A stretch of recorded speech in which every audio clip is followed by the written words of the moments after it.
बिस्मिल्लाहिर्रहमानिर्रहीम। अस्सलाम वालेकुम स्टूडेंट्स, मैं हूं हसन फरीद, आपका फिजिक्स टीचर। आज का हमारा टॉपिक है एप्लीकेशन टू बैलिस्टिक मिसाइल्स। तो आइए स्टार्ट करते हैं आज का लेक्चर। स्टूडेंट्स, टॉपिक का नाम आप लोगों के सामने लिखा है, लेकिन इसमें जो वर्ड है, ये मिसाइल जो वर्ड है, इसको प्रोनाउंस करने में जरा ध्यान करना आप लोगों ने, क्योंकि उर्दू में इसको मिसाइल लिखा जाता है, लेकिन एक्चुअली इसकी प्रोनाउंसिएशन जो है वो मिसाइल्स है। तो ये बैलिस्टिक मिसाइल्स में सबसे पहले तो हमें वर्ड बैलिस्टिक को अंडरस्टैंड करना पड़ेगा। तो आइए जरा देखते हैं कि बैलिस्टिक फ्लाइट्स क्या होती हैं।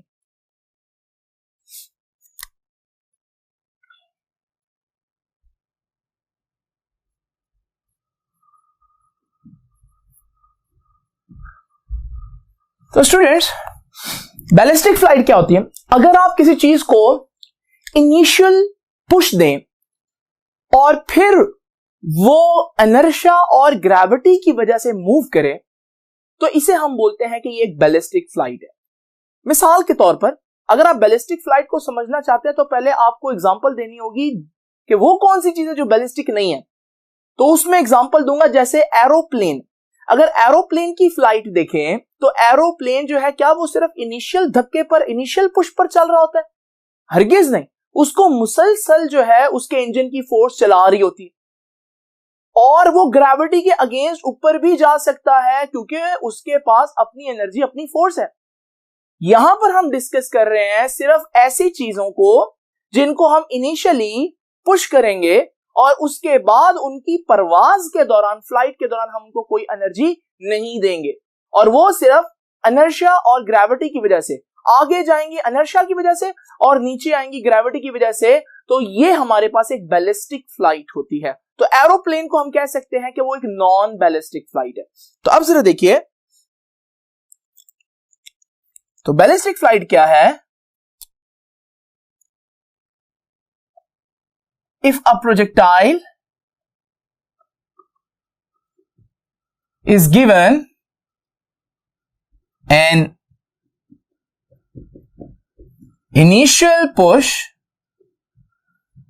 आप ये भी कह सकते हैं कि इनिशियल किनेटिक एनर्जी, सिर्फ उसको इनिशियली पुश दे दिया आपने, and then it moves due to inertia and action of gravity. तो ये दो बातें हैं जो एक बैलिस्टिक प्रोजेक्टाइल में आपको याद रखनी है। तो बैलिस्टिक में इनर्शिया इंपॉर्टेंट है और ग्रेविटी इंपॉर्टेंट है, और इनिशियल पुश, मजीद एनर्जी रास्ते में नहीं मिलेगी इनको। अब दूसरा इंपॉर्टेंट वर्ड जो आप लोगों को आज के आर्टिकल में नजर आ रहा है वो है मिसाइल्स। अब ये मिसाइल्स क्या है? बेसिकली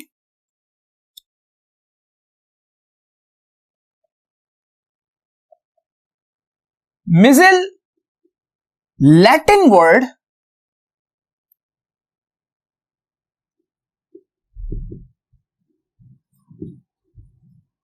मीटियर से निकला।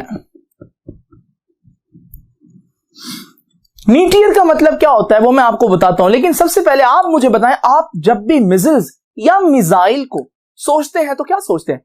एक ऐसी चीज जो जब किसी भी इलाके में गिरे तो तबाही मचा दे, ऐसी है ना? लेकिन एक्चुअली में मिसाइल्स ऐसे नहीं है। मिसाइल का जो एग्जैक्ट ट्रांसलेशन है वो मीटियर से निकलता है, और मीटियर का मतलब है to send something to hit a target। जब भी आप किसी चीज को फेंकें किसी खास निशाने पर टारगेट को हिट करने के लिए, तो फिर हम कहेंगे कि ये एक मिसाइल है। तो इसका मतलब, अगर कोई शख्स गुलेल से, कैटापुल्ट से किसी चीज का निशाना ले रहा है तो उससे निकलने वाला पत्थर भी मिसाइल हुआ। अगर कोई शख्स किसी चीज से, एरो से निशाना ले रहा है तो वो एरो भी इस डेफिनेशन से एक मिसाइल ही हुआ। और अगर कोई शख्स इवन गन से फायर करके किसी चीज का निशाना ले रहा है तो वो भी मिसाइल हुआ। और ना सिर्फ ये, बल्कि अगर कोई शख्स किसी पत्थर को सिंपल फेंक रहा है किसी चीज पर निशाना लेकर, तो ये भी मिसिल्स हुए। इसका मतलब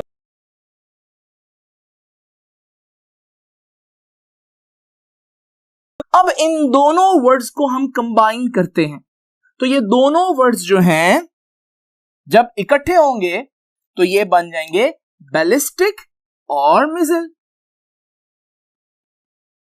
तो बैलिस्टिक मिसिल्स फिर क्या हुए? जैसे कि बैलिस्टिक के बारे में हमने पढ़ा कि सिर्फ इनिशियल पुश देनी है, उसके बाद नहीं। और मिसिल्स के बारे में पढ़ा कि किसी चीज का निशाना लेना है। तो बैलिस्टिक मिसिल्स फिर क्या हुए? बैलिस्टिक मिसिल्स वो मिसिल्स हुए जिनको सिर्फ आप इनिशियल पुश देंगे किसी चीज का निशाना देने के लिए। ये किसी भी मकसद के लिए यूज हो सकती है। हाँ, जरूरी नहीं है कि ये हमेशा वो डिस्ट्रक्शन तबाही वाला ही मिसिल हो। मिसाल के तौर पर किसी जगह पर अगर आप लोगों ने इमदादी सामान पहुंचाना है तो भी आप एक मिसिल बना सकते हैं जिसके अंदर क्या हो, ऐसा सामान हो, मेडिसिन हो, जो वहां जाकर जब गिरे तो उन लोगों को मेडिसिन मिल जाए। लेकिन यहां पर जो कॉन्सेप्ट हम फिजिक्स में पढ़ेंगे, एक्चुअली हम इसको वही मिसिल्स पढ़ेंगे जो हम डिस्ट्रक्शन के लिए यूज करते हैं। तो बैलिस्टिक मिसिल में आपने दो बातें याद रखनी। Number one, it is an unpowered and unguided missile. ये बड़ी इंपॉर्टेंट बात। दो वर्ड बहुत इंपॉर्टेंट वर्ड्स हैं कि ये अनपावर्ड होते हैं और ये अनगाइडेड होते हैं। अनपावर्ड का क्या मतलब है? अनपावर्ड का मतलब है कि इनको बीच में पावर नहीं मिलेगी, और वो हम लोगों ने पहले डिस्कस किया। उसको तो सिर्फ इनिशियल पुश मिलेगी। जैसे अगर मैं एक स्टोन को फेंकूं तो वो स्टोन जो है सिर्फ उसके पास पूरी प्रवास के दौरान वही एनर्जी होगी जो मेरे हाथ से निकलते हुए उसको मिल गई थी। दरमियान में तो कोई पुश उसको नहीं मिल सकती। और दूसरी बात क्या है कि ये अनगाइडेड मिसिल्स होंगे। अनगाइडेड से मतलब है कि इनको गाइड नहीं किया जा सकता। एक दफा जो ये आपके जो है वो निकल गए तो जिस टारगेट पर आपने फेंका फिर ये उस पर गिरेगा, दरमियान में आप इसको रोक नहीं सकते। तो ये है हमारे पास एक बैलिस्टिक मिसिल। अब जरा देखते हैं कि ये जो बैलिस्टिक मिसिल है, इस मिसिल का ट्रैजेक्टरी कैसी होगी और इस मिसिल की जो मोशन है वो कैसी होगी। तो हम पहले डिस्कस करते हैं इस मिसिल की मोशन को थोड़ा सा डिटेल में।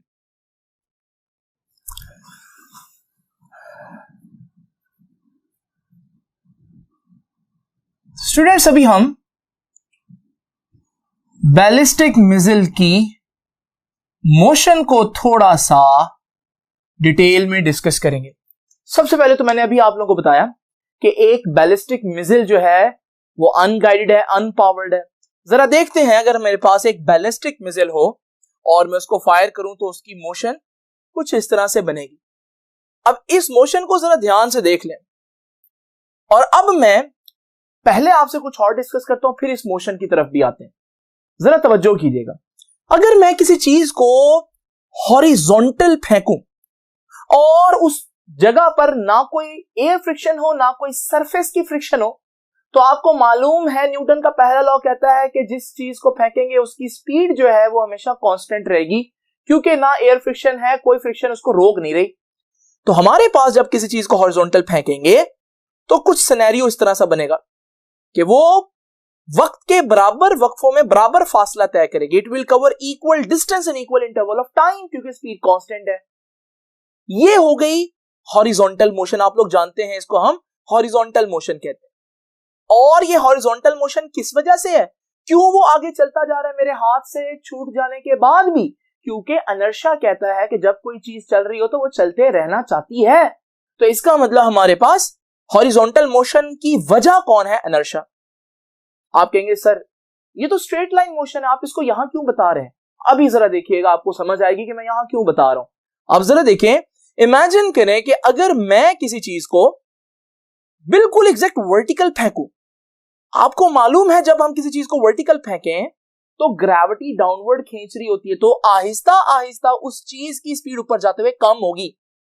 अब जब इसकी स्पीड कम होगी, जो इसकी मोशन है वो कुछ इस तरह से होगी। मैंने डिफरेंट टाइम में इसकी पिक्चर्स यहां पर आपके सामने बनाई है। जरा देखें, यहां पर हमारे पास कि शुरू में वो ज्यादा डिस्टेंस कवर कर रही थी उतने टाइम में, लेकिन आहिस्ता आहिस्ता डिस्टेंस कम हो रहा है क्योंकि डी एक्सेलरेशन हो रहा है, ग्रेविटी नीचे को खींच रही है। ये है हमारे पास एक वर्टिकल मोशन। और आप अगर पूछे कि वर्टिकल मोशन इस तरह से किस वजह से है, तो मैं कहूंगा कि वर्टिकल मोशन इस वजह से ड्यू टू ग्रेविटी है। जिस तरह से हॉरिजॉन्टल मोशन के इस तरह के होने की वजह इनर्शिया है, इस तरह से वर्टिकल मोशन होने की वजह जो है वो एक्शन ऑफ ग्रेविटी है। इन दोनों बातों को बड़े अच्छी तरह से देख लें गौर से और जहन नशीन कर लें, क्योंकि अब मैं आपको नेक्स्ट बात बताने लगा। तो मैं बात कर रहा था बैलिस्टिक मिसाइल्स की। मैं एक बॉल को आपके सामने अभी इसी बैलिस्टिक मोशन में लेकर आऊंगा और मैं क्या करूंगा कि बराबर टाइम के बाद उसकी एक एक पिक्चर कैप्चर करूंगा कि वो कहां पहुंची। तो जरा देखिए, ये बॉल मैंने फेंकी और मैं मुसलसल इसकी पिक्चर्स खींचता जाऊंगा ताकि मुझे पता चले कि बॉल की जो मूवमेंट है मैं उसको ट्रेस कर सकूं। अब जरा देखिए जी, ये प्रोजेक्टाइल कंप्लीट हो गया। अब आप जरा देखें, यहां पर बॉल ने 2 डायमेंशन में मूव किया। बॉल ऊपर भी गई है और बॉल आगे भी गई है, हाइट भी कवर की और रेंज भी कवर की। लेकिन जो बात नोट करने वाली है वो जरा देखिएगा, हमारे पास अगर आप ये देखना चाहते हैं कि बॉल ने आगे किस पैटर्न पर ट्रेवल किया है, तो मैं सिर्फ आगे जाने वाली मोशन को आपके सामने यहां अलग करता हूं। आप देख रहे हैं, कुछ देखकर आपको याद आया ये कौन सी मोशन है? ये तो बिल्कुल वही मोशन है जो इनर्शिया की वजह से कांस्टेंट स्पीड में होती है। क्योंकि देख ले कि बराबर टाइम के बाद जब मैं तस्वीर खींच रहा हूं तो बॉल बराबर दूर जा रही है, इक्वल डिस्टेंस ट्रेवल कर रही है इक्वल इंटरवल ऑफ टाइम में। इसका मतलब ये हुआ कि बॉल की अगर आगे जाने वाली मोशन को ध्यान से देखा जाए तो वो तो एक्चुअली ड्यू टू इनर्शिया है। The horizontal motion of the ballistic projectile और the ballistic missile is because of inertia. उसके बाद नेक्स्ट चीज देखिए, अब मैं इसमें से जो वर्टिकल मोशन है यानी कि बॉल के ऊपर जाने का जो पैटर्न था उसको भी अलग करता हूं। और जरा देखें, क्या कुछ पैटर्न को देखकर याद आया आपको? तो स्टूडेंट्स, ये तो बिल्कुल वैसे ही पैटर्न है जिस तरह से किसी चीज को आप सिंपल ऊपर फेंके तो आहिस्ता आहिस्ता उसकी स्पीड कम होती है और एक पॉइंट पर आकर वो रुकता है फिर वापस आता है। इसका मतलब अगर हम प्रोजेक्टाइल की वर्टिकल मोशन देखें तो वो बिल्कुल वैसे ही है जैसे due to gravity vertical motion होती है। इसका मतलब प्रोजेक्टाइल में वैसे तो नजर नहीं आता, लेकिन अगर आप प्रोजेक्टाइल को क्लेवरली इस तरह से ऑब्जर्व करें तो आपको पता चलेगा कि प्रोजेक्टाइल के 2 मोशंस हैं। और मजे की बात है कि दोनों इंडिपेंडेंट मोशंस हैं।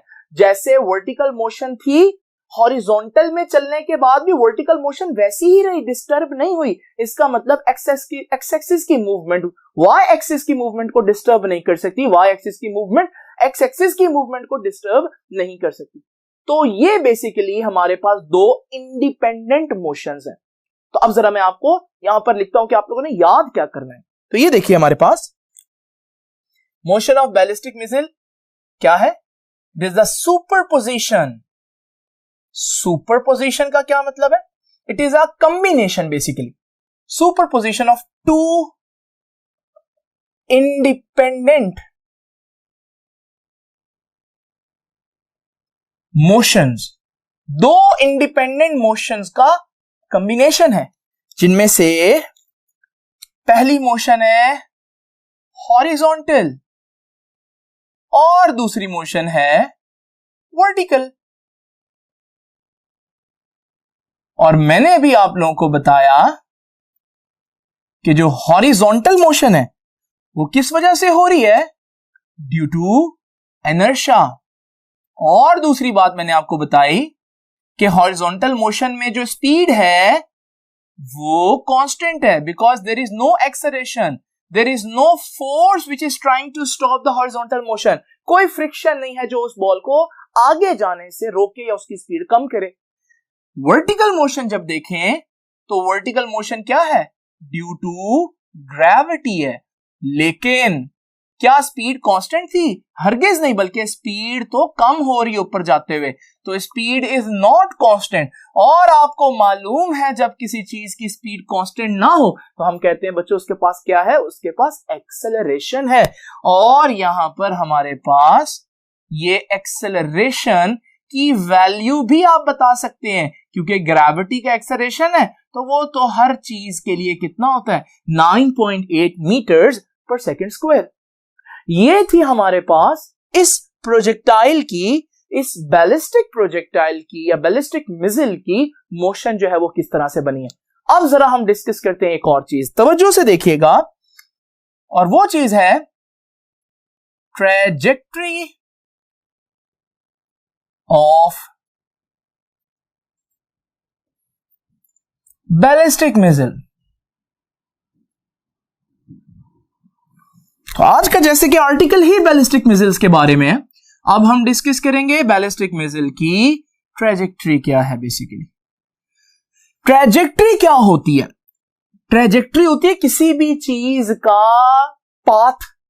जब कोई चीज कहीं से गुजरे, अगर आप उसका पाथ ट्रेस करें, उसका रास्ता ट्रेस करें, तो हमारे पास वो बनेगी उसकी ट्रेजेक्ट्री। तो फिर ट्रेजेक्ट्री ऑफ बैलिस्टिक मिसाइल क्या हुआ? Path followed by A ballistic missile, path followed by a ballistic missile। अगर एक बैलिस्टिक मिसाइल जिस पाथ से गुजरता है उसे हम बोलते हैं बैलिस्टिक ट्रेजेक्ट्री। अब आप पूछेंगे सर ये ट्रेजेक्ट्री कैसी होगी? ट्रेजेक्ट्री यानी कि इसका पाथ स्ट्रेट भी हो सकता है, और यहां पर हम लोगों ने देखा कि ये तो पाथ कर्व था, लेकिन कर्व्स की कई किस्में होती हैं। आइए जरा थोड़ी सी डिटेल देखते हैं कि ये कर्व्स की क्या क्या किस्में होती हैं। स्टूडेंट्स जरा इमेजिन करें, ये मेरे पास एक कॉर्नेटो है। आप कहेंगे ये कॉर्नेटो यहां क्या कर रही है? ये कॉर्नेटो बेसिकली मैथमेटिक्स में कोन कहलाती है। ये एक शेप है मैथमेटिकल। मैं इसको डिफरेंट एंगल्स पर कट करूंगा। अगर मैं इसको बिल्कुल हॉरिजॉन्टल कट करूं तो मेरे पास जो शेप बनेगी इसे हम सर्कल कहते हैं, और आप लोग इसे बड़ी अच्छी तरह से जानते हैं। अगर मैं इसको थोड़े से एंगल पर कट करूं तो फिर मेरे पास ये सर्कल नहीं एक और शेप बनेगी जिसे हम एलिप्टिकल या एलिप्स कहते हैं। और इसी तरह अगर मैं इसको इस तरह से कट करूं तो फिर हमारे पास ये जो सेक्शन होगा इसे बोलते हैं पैराबोलिक कर्व। पहली दो शेप्स क्लोज है और आखिरी शेप जो है वो पैराबोलिक, वो हमारे पास जो है वो क्लोज नहीं है। अब जरा तवज्जो कीजिएगा, अगर मैं दोनों को थोड़ा सा जूम करके देखूं, तीनों को, तो जूम करके देखने पर तीनों शेप्स जो हैं वो कंफ्यूजिंग हैं। पता नहीं चल रहा कि कौन सी शेप कौन सी। अगर हम पूरी पिक्चर देखें तो फिर तो पता चल रहा है कि पैराबोलिक कौन सी, एलिप्टिकल कौन सी है, सर्कल कौन सी है। लेकिन जूम करने पर क्योंकि आपको सिर्फ कर्व का कुछ पोर्शन नजर आएगा, तो कर्व्स में फर्क करना, डिस्टिंक्शन करना बड़ा मुश्किल काम है। इस सिस्टम का हमारे आज के टॉपिक से क्या ताल्लुक है, जरा देखते हैं। इमेजिन करें कि मैं एक प्रोजेक्टाइल को जमीन पर फेंकता हूं। जब ये प्रोजेक्टाइल फेंकता हूं तो मैं इसकी ट्रेजेक्ट्री यानी कि इसके पाथ को ट्रेस करता हूं और मेरे पास ये एक कर्व आई। जरा देखें कि ये कर्व नीचे वाली किस कर्व से मैच कर रही है? ये तो पैराबोला से मैच कर रही है। इसका मतलब फिर क्या हुआ कि trajectory of a projectile is parabolic. कि एक प्रोजेक्टाइल जो है, जो बैलिस्टिक प्रोजेक्टाइल है, उसकी ट्रेजेक्ट्री क्या होती है? पैराबोलिक। लेकिन आपने देखा यहां पर मैंने जमीन को फ्लैट कंसीडर किया क्योंकि मैंने उसको बहुत थोड़ी रेंज पर फेंका है। वैसे जमीन स्फेरिकल है, लेकिन अगर हम थोड़ा सा डिस्टेंस ट्रेवल करें तो वो उसका कर्वेचर इतना कम होगा कि उसको हम फ्लैट कंसीडर कर सकते हैं। जैसे आपके घर का फर्श जो है वो तकरीबन फ्लैट ही दिखता है।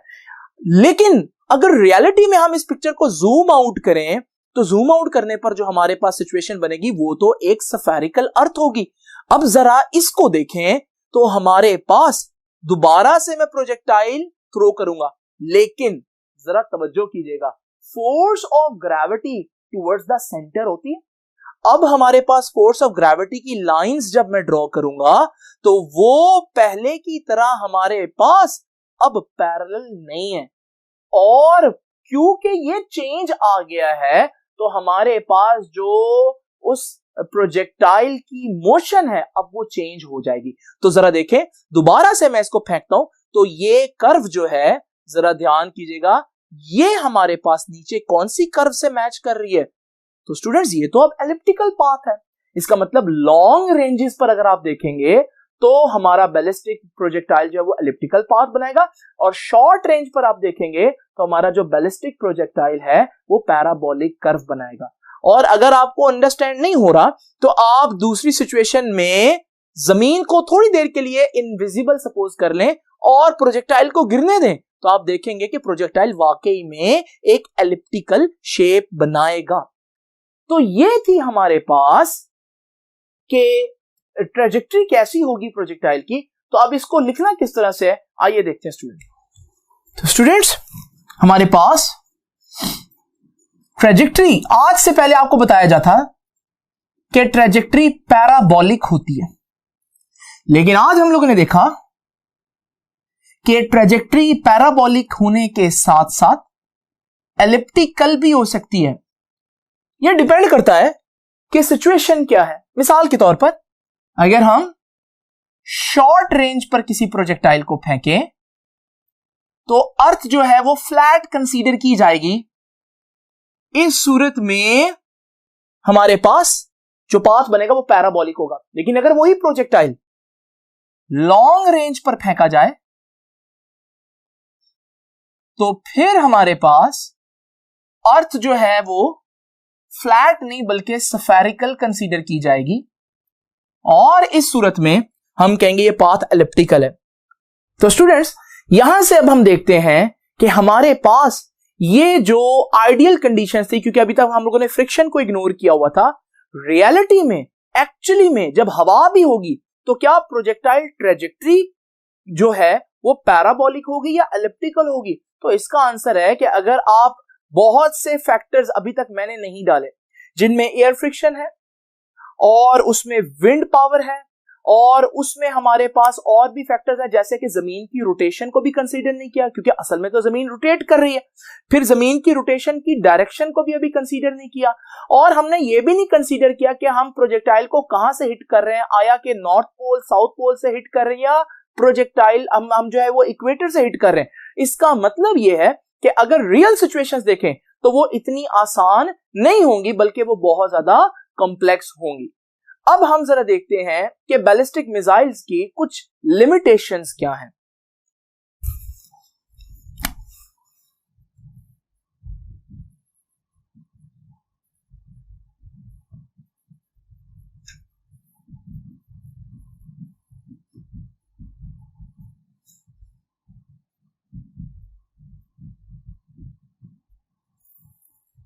तो स्टूडेंट्स अभी हम देखते हैं कि बैलिस्टिक मिसाइल्स की लिमिटेशन क्या है। देखिए सबसे पहले मैंने बताया कि ये क्या है, अनपावर्ड। जब ये अनपावर्ड है तो डेफिनेटली ये ज्यादा दूर नहीं जा सकते, तो इनकी रेंजेस जो हैं वो काफी शॉर्ट रेंजेस होंगी।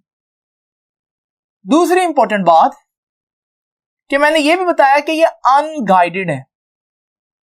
अनगाइडेड है तो फिर जिस लम्हे ये आपके पास से चले गए आप इनको फिर से कंट्रोल नहीं कर सकते, और अगर कहीं थोड़ा सा भी गलती हो गई तो फिर ये टारगेट को मिस कर जाएंगे क्योंकि आप बाद में इनको कंट्रोल नहीं कर सकते। इनका किसी किस्म का कंट्रोल टावर से किसी किस्म का राब्ता नहीं होता। जैसे कि प्लेन्स अपनी डायरेक्शन चेंज कर सकते हैं, ये नहीं कर सकते। तो हमारे पास ये अनगाइडेड हुए तो इनकी अनचेंजेबल ट्रेजेक्टरी हुई, चेंज नहीं हो सकती। अगर गलत चले गए तो फिर गलत ही गिरेंगे। और तीसरी इंपॉर्टेंट बात यह है कि दे हैव हाई हाइट। जब ये प्रोजेक्टाइल्स को फेंका जाता है तो ये पहले बहुत ज्यादा हाइट तक जाते हैं और फिर जाकर ये नीचे गिरते हैं, जिसकी वजह से ये रडार की जो पहुंच है उसमें ये आ जाते हैं और ये डिटेक्ट हो जाते हैं।